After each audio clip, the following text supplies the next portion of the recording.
Welcome back. So now we are ready. We have all of our butterflies cut out, and it's time to learn some of the elements of art. When we did our Celtic knots, we learned about line. It's basically continuous mark made on a surface.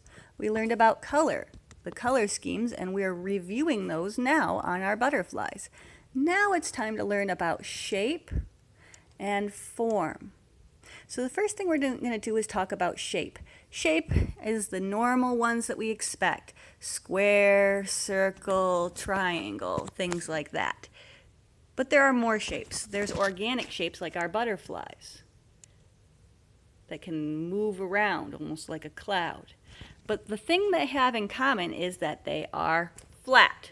There is no 3D-ness about them. They are flat, often drawn like our butterflies.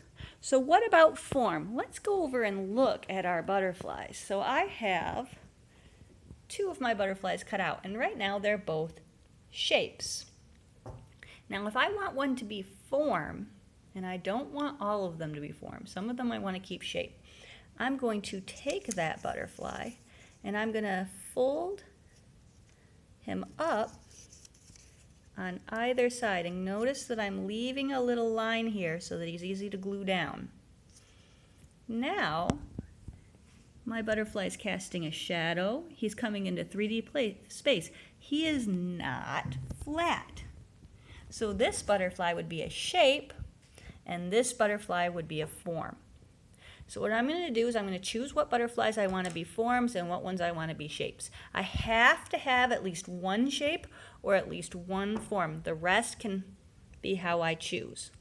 And I'm going to take my glue. And give me a second to open it. Remember, I'm one-handed. And I'm going to take my glue and I'm just going to put a little dot.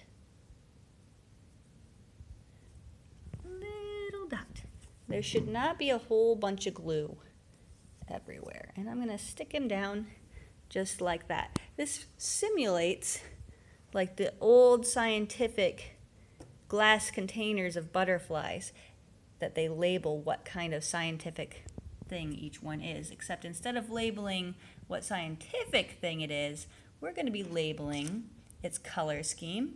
So I used purple, green, blue, which would be a cool color scheme. Could also call it an analogous one. And since it's casting a shadow and it's coming into 3D space, I'm going to call it a form. And this will be on the test, guys. So what you'll be tested on is knowing the difference between a shape and a form. A shape is flat or 2D, and a form is 3D. It comes into space. It's not flat. So I've labeled this cool form. This guy I'm going to keep flat. So I'm going to put just a few dots.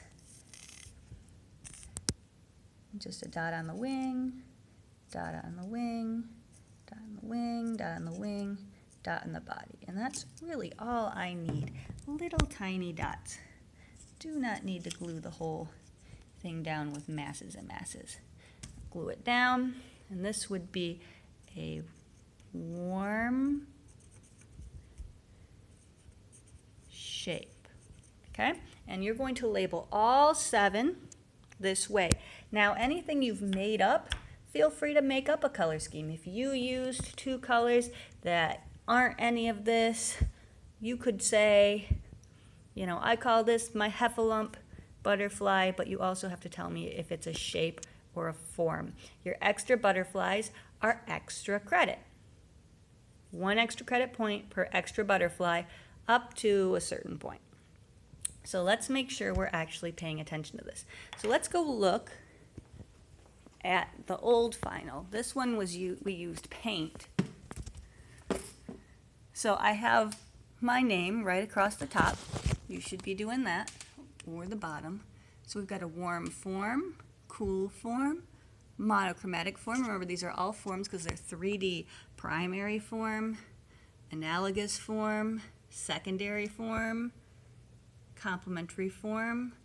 Ignore those, we're not doing them. Oh, I lied. It's not a complementary form, it's a complementary shape because I chose to only have one flat piece. Okay, that's what your final should look like. Good luck, good job, and I know you are doing awesome on your own because like I said, you are the most talented group. Have a wonderful day.